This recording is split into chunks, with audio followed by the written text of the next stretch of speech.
নমস্কার বন্ধুরা, মিঠু মণিকথায় আপনাদের সবাইকে স্বাগত।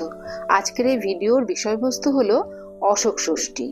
তো আমরা আজকের এই ভিডিও থেকে জেনে নেব যে অশোক ষষ্ঠী এবছর কবে পড়েছে, পুজোর উপকরণ কি কি লাগবে, ষষ্ঠী তিথি কতক্ষণ থাকছে, আর ব্রত পালনের নিয়ম কি।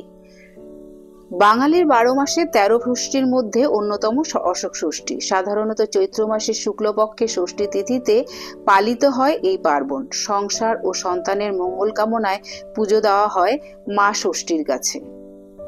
অশোক ষষ্ঠী পুজোর উপকরণ: মুগ, কলাই, দই, অশোক ফুলের 6টি কুঁড়ি, কাঁঠালি কলা, বেলপাতা, মিষ্টি আর তার সঙ্গে লাল ফুল। এই পুজো বাড়িতে বা মন্দিরে দু জায়গাতেই করা যায়। পুজো শেষে 6টি মুগ কলাই, দই, কাঁঠালি কলা, অশোক ফুলের কুঁড়ি একসঙ্গে মেখে খেতে হয়। তবে এই ফল আর গিলে খেতে হয় সরাসরি, দাঁতে কাটতে নেই। এটা খেয়েই উপবাস ব্রত ভঙ্গ করতে হয়।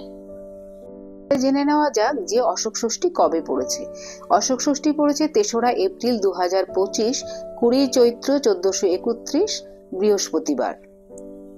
এবারে জেনে নেব এই তিথির সময়কাল, অর্থাৎ কখন লাগছে আর কখন শেষ হচ্ছে। তিথি শুরু হচ্ছে 2রা এপ্রিল 2025, 19 চৈত্র 1431, বুধবার, শেষ রাত 5টা 15 মিনিটে।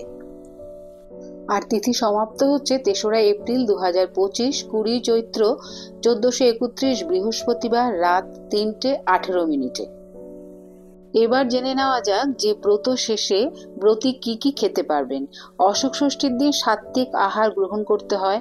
কোনো আমিষ খাবার, পেঁয়াজ, রসুন গ্রহণ না করাই বাঞ্ছনীয় ব্রতীদের। এই তিথিতে অন্নের বদলে আটা, ময়দা ও সাবু খান। পোড়া খাবার একদমই খাবেন না।